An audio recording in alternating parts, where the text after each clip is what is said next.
Hello everyone, welcome to our 21 days answer writing challenge for CAPF AC 2026 of Paper-2.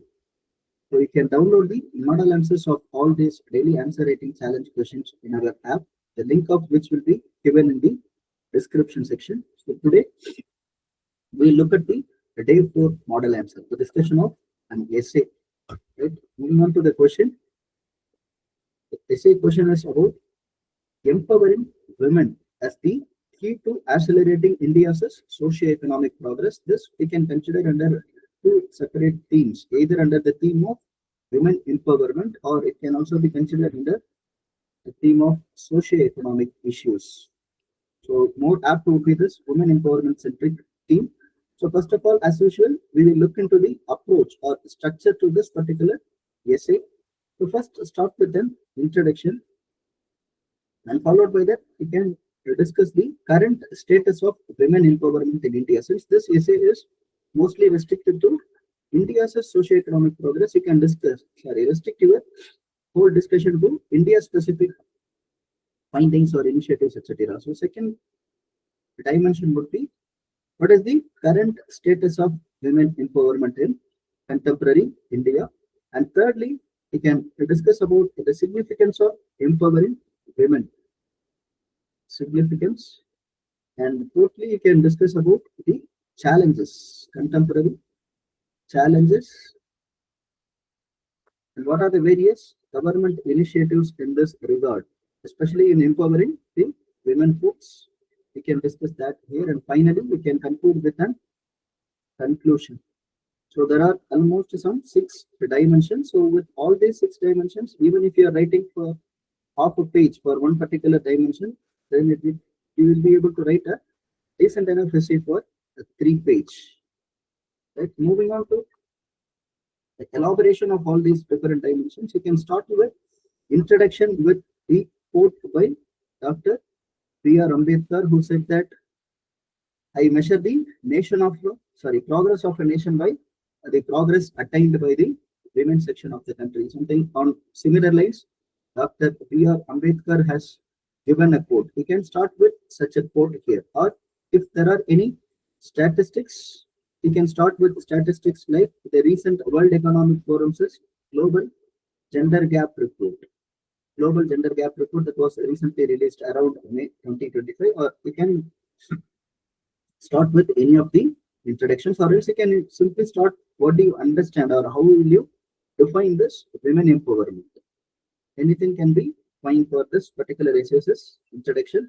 So moving on to the next dimension, followed by the introduction, we can discuss about the current status of women empowerment. So here you can take the lead of the different dimensions that are covered in this particular global gender gap report, like the political empowerment, economic empowerment, their educational attainment, and employment opportunities. All these will be the different dimensions from this World Economic Forum's global gender gap report. You can simply cover this current status across all these dimensions like political empowerment, economic empowerment, educational attainment, and then their employment opportunities, etc. So from these dimensions, you can simply start or discuss the current status. For example, for the economic empowerment, you can quote this periodic labor force survey report that was recently launched. So this can be highlighted both in this employment opportunities as well as economic empowerment. And also there is one more report, which is this time use survey by National Statistical Organization. You can discuss such reports and statistics to highlight the current status of women empowerment in this regard. And regarding this political empowerment, you can discuss the recent 106th Constitutional Amendment Act, which deals with this women reservation, 33% of women reservation in the parliament and state legislative assemblies.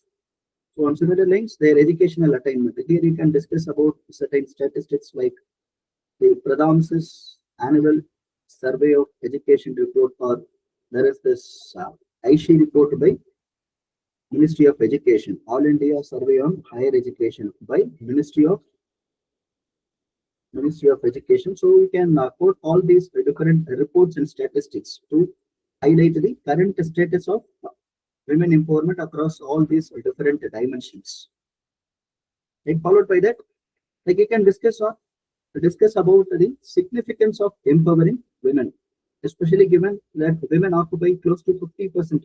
Like they were 40, they constitute around 48% of India's population. So how empowering them will empower India's economic growth. In this regard, you can quote this McKinsey's report, which says that empowering women will add close to some $200 billion or something annually to India's economic growth. So you can quote such statistics or findings to substantiate your point. And then how empowering women will also help us in reaping the demographic dividend, because demographic dividend includes both women as well as men. Reaping a demographic dividend, which in turn will again empower India. And then how it will increase their freedom, autonomy, etc. of the women folks. So we can add a few more points and discuss on this particular dimension. What is the significance of this women empowerment? Also, you can highlight here that how empowering women is women empowerment is equal to their whole of family empowerment, because one women education take care of the health care as well as the educational aspect of their children more than the men do. So in that sense, they will be constantly referring to this women empowerment as the empowerment of the whole of society or the whole of family. So this also you can highlight here.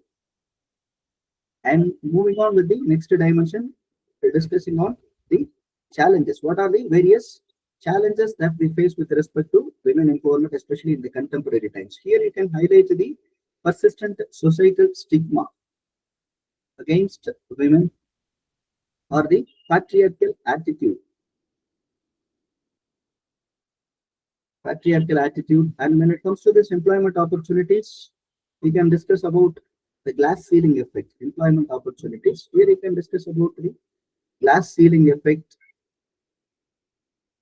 or else we can also discuss about the sexual harassment issues, sexual harassment at workplace, sexual harassment or abuse at workplaces. And then there's discrimination at workplace, like no equal pay for equal work, such a kind of discrimination. So this also you can highlight here as one of the major challenge. And then how the double burden of women can also be discussed here. On the one side, the double burden of women. On the one side, they will be needing to go for this work, professional commitments. On the other side, they will also be having this family commitments, especially the care work, etc. So that will lead to double burden, and that will also lead women to dropping from this professional commitments. And then a lack of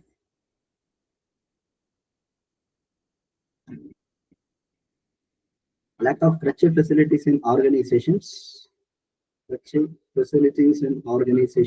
you can discuss. And then there is this lack of paternal leave policies. This again will lead to women bearing all the burden of child rearing. So that is why I am emphasizing that this lack of paternal leave is also an indirect challenge or an extended challenge for women empowerment. So finally, you can discuss about various government initiatives in this particular regard, like in terms of their educational empowerment or employment opportunities creation, or then ensuring their financial independence. From all these dimensions, what are the various initiatives being taken by the government of India that we can discuss here? Education, healthcare, employment opportunities. In all these respects, what are the various initiatives being taken by the government of India can be highlighted in this particular regard. So for example, in education, we can say this: Beti Bachao, Beti Padhao, Beti Bachao, Beti Padhao. This scheme can be highlighted here. And in the healthcare, you can highlight this Pradhan Mantri Matru Vandana Yojana. I'm just giving a sample list of initiatives by the government. You can add a few more initiatives under each of the head. And in the employment opportunities, women protection, like in terms of this POSH Act 2013, and then collateral-free loans for women self-help groups. All these can be highlighted. Women self-help groups highlighted in this regards. And then the government has also come up with this Poshan Abhiyan to ensure the health of Poshan Abhiyan, especially this health of women, especially the pregnant and lactating women. On similar lines, you can simply list few of the government initiatives and how, like, what are the measures that they have taken for this financial inclusion, and then imparting a digital literacy for women, digital literacy. All this can be highlighted in this particular aspect of government initiatives. And finally, you can conclude with